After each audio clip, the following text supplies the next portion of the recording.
Oui, effectivement, on me confirme que la situation est calme, notamment aux abords de l'ambassade de France et autour du camp militaire Zagré où se trouve la base des forces spéciales françaises. C'est vrai qu'on entend encore quelques vuvuzela ici et là dans les rues de Ouagadougou.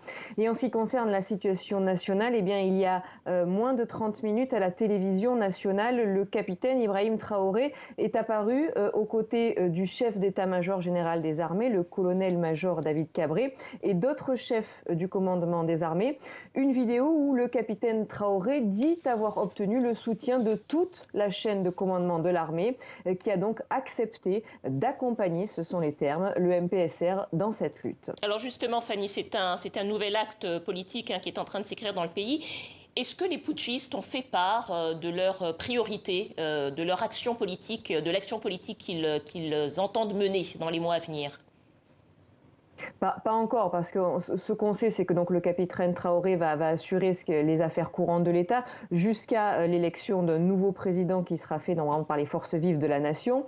Mais c'est vrai qu'en fin de journée, il a rencontré les secrétaires généraux des ministères, puisque le gouvernement étant dissous, ce sont eux qui assurent la gestion des affaires courantes. Et parmi les messages que le capitaine Traoré leur a adressés, eh bien, il a dit notamment, je cite, dans les 3 mois à venir, nous devons faire ce qui aurait dû être fait durant les 8 mois passés. Tout est urgent. Il a ajouté que par exemple trop de dossiers traînent dans les ministères, il faut aller vite. Et il a notamment confirmé que par exemple la rentrée scolaire qui devait se faire ce lundi 3 octobre était bien maintenue. Donc les élèves burkinabés reprendront bien les cours ce lundi. Merci.